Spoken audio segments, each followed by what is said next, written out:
Hi guys, welcome to my channel. இது Sunday எடுத்த vlog தான். இது சண்டே வந்து ஃபிஷ் ஃப்ரை அண்ட் ஃபிஷ் குழம்பு தான் செஞ்சேன். ஃபிஷ் ஃப்ரைக்கு வந்து ஹஸ்பண்ட் தான் மசாலாலாம் தடவி கொடுத்தாரு. இந்த ஃபிஷ் குழம்புக்கு ரெடி பண்ணிட்டு இருந்தேன். ஸோ நான் எனக்கு எப்பவுமே ஹெல்ப் பண்ணுவார். அதனால் ஃபிஷ் ஃப்ரைக்கு அவரே ரெடி பண்ணி வச்சுட்டாரு. நான் பொரிச்சு மட்டும்தான் எடுத்தேன். நாங்கள் எடுத்த மீன் வந்து பாறை மீன் தான் எடுத்தோம். மத்தி நாங்கள் போகும்போது இல்லை.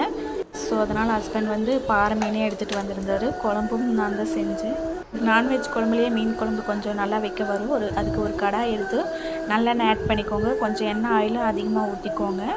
தேவையான திங்ஸ் எல்லாம் நான் ஃபஸ்ட்டே கட் பண்ணி வச்சுட்டேன். ஹஸ்பண்ட் வந்து ஃபிஷ் ஃப்ரைக்கு ரெடி பண்ணும்போது அதுக்கு என்னெல்லாம் வேணுமோ அதெல்லாம் ரெடி பண்ணி வச்சுட்டேன். புளி வந்து ஒரு லெமன் சைஸ் ஊற்றிக்கோங்க. மாங்காய் இருந்தாலும் போட்டுக்கோங்க. பட் நான் மாங்காய் போடாமல் செஞ்சுருக்கிறேன். நான் மாங்காய் போட்டால் டேஸ்ட் சூப்பராக இருக்கும். எண்ணெய் ஆட் பண்ணிவிட்டு கடுகு போட்டுக்கோங்க. அது கூட ஒரு ஸ்பூன் வெந்தயம் ஆட் பண்ணிக்கோங்க.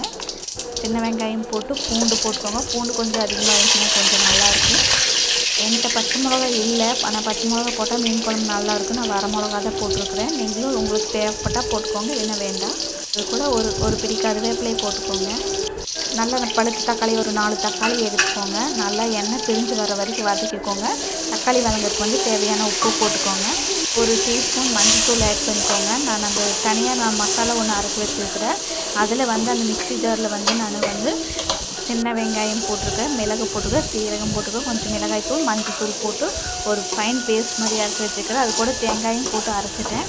நல்லா எண்ணெய் பிரிஞ்சு வர வரைக்கும் வதங்குங்க. அது நான் எங்கள் அம்மா செய்கிற மாதிரி தான் நான் மீன் குழம்பு செஞ்சுருக்கிறேன். மிளகாய் தூளும் போட்டுக்கோங்க. இந்த பேஸ்ட்டு தான் நான் சொன்னேன். நான் சொன்னதெல்லாம் தான் போட்டு அரைச்சி வச்சுருக்கேன். தேவையான அளவுக்கு தண்ணி ஊற்றிக்கோங்க. இப்போ மீன் குழம்பு மசாலா பொடி போட்டுக்கோங்க. உங்களுக்கு எந்த பிராண்ட் பிடிக்குதோ நீங்கள் அந்த பிராண்ட் மீன் குழம்பு பொடி ஆட் பண்ணிக்கலாம். எங்கிட்ட வந்து என் ஹஸ்பண்ட் வந்து இது தான் வாங்கிட்டு வந்திருந்தாரு. அதனால் இதை போட்டுட்டேன். ஃபைனலாக எண்ணெய் பிரிஞ்சு வந்ததுக்கப்புறம் நம்ம அரைச்சி வச்ச பேஸ்ட்டு இது கூட ஆட் பண்ணிக்கலாம். ஆட் பண்ணி நல்லா கிளறி விட்டுக்கலாம். அது கிளறி ஒரு மிக்ஸ் ஆனதுக்கப்புறம் நம்ம அரைச்சி வச்சுக்கிற புளியும் ஊற்றிக்கலாம். புளி ஊற்றி நல்லா பச்சை ஸ்மெல் போட்டு நல்லா கொதிக்க விடுங்க. அப்போ தான் அந்த பச்சை வாசமெல்லாம் போகும். நல்லா கொதித்ததுக்கப்புறமா நம்ம மீன் வந்து நாங்கள் போட்டேன். ஃபைனல் டச்சாக மீனும் ஆட் பண்ணிவிட்டு இது கூடனா மீன் வந்து ஸ்டவ் ஆஃப் பண்ணிவிட்டு தான் ஆட் பண்ணிக்கிறேன்.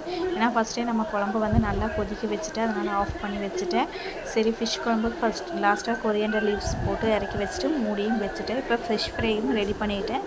நேற்று டின்னர் ஃபுல்ஃபில்லாக சாப்பிட்டாச்சு. உங்கள் வீட்டில் நேற்று சண்டே ஸ்பெஷலாக என்ன டின்னர்னு மறக்காமல் சொல்லுங்கள். ஃபிஷ் ஃப்ரை வந்து அவ்வளோ சாஃப்டாக இருந்துச்சு. எங்கள் வீட்டுக்காரரும் செஞ்சு டேஸ்ட்டாகவும் இருந்துச்சு.